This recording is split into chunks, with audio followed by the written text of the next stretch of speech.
Hello, my name is Miss Collins, and I teach wildlife rehabilitation.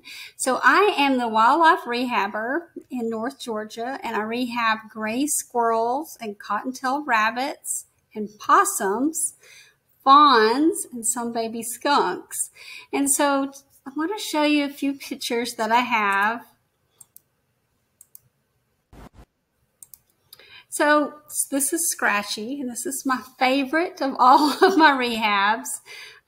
Scratchy's mother was killed, and he was brought in, and when I first got him, he was only 4 weeks old. And this is him drinking out of a syringe. He was very small.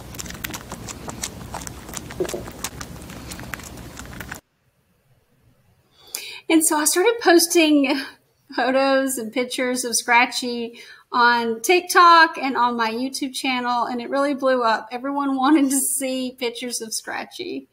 And I started offering classes on OutSchool where Scratchy would actually appear. So I'd be teaching a class about squirrels, and we would be drawing squirrels, and then he would just appear out of nowhere because he had been released in my backyard, and he would jump all over the camera and all over me. It was hilarious.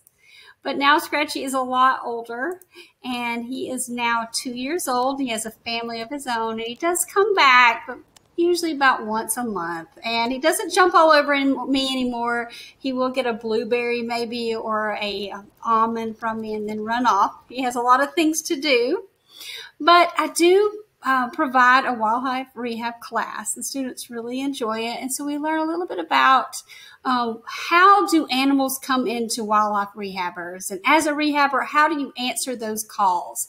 A lot of those calls are from people that are trying to help, but they need to leave the animal alone. It could be, hey, I saw a turtle on the side of the road, and I've grabbed it and I brought it home. Now what do I do?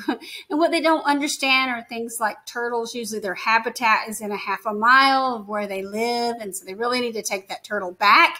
Of course, not close to the road, but in that vicinity. And then if they find a baby squirrel moms, they're not going to just leave them unless they're hurt. And so if you see a squirrel on your front porch, don't catch it and take it in the house. That mom's going to come back for it. Baby rabbits are the most calls I get are for baby rabbits, where someone has found a nest of rabbits cutting the grass in the yard, and they brought them in, and they just think they've been abandoned. But what they don't understand is that since rabbits are prey animals, they don't usually nurse their young during the day. They come back at dusk or dark, and they usually only nurse once, maybe twice a day. So they're not going to bring a lot of attention to that nest. So that doesn't mean they've abandoned them. If you see a nest, you need to put them back.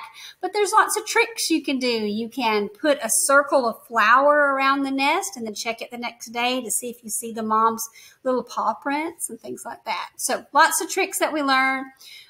We have a lot of crafts that I provide, a lot of like paper crafts. They can draw using different types of mediums. If they have animals of their own they want to show pictures of, or make video responses. We learn about the different diets, how to rehab and release them, and things like that. I have lots of videos that I make. Here is an example. This is a baby possum.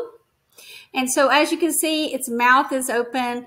Looks super scary, but that is what a possum does. They're relatively harmless. They might hiss at you, but they're really not going to do much. So I do have 6 at the moment that I am rehabbing. The mother was killed by a dog, and so they were brought into me. And so it's different when you rehab a possum because they're nocturnal, right? And so I have to be careful to be really quiet during the day while they're sleeping, and then at night, that's when I provide their food, and they eat lots of fresh fruit and sometimes cut up pieces of bread. And so you got to be careful with the diet and their calcium needs and things like that. So that's what we learn about in our wildlife rehab class. Lots of drawing of animals. So it really works for all ages.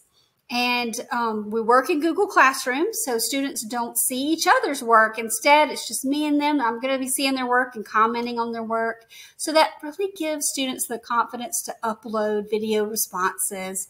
Maybe it's a picture they've drawn or something like that, or ask questions. So let me know if you have any questions. It's one of my really popular classes, so go ahead and sign up. Thanks so much.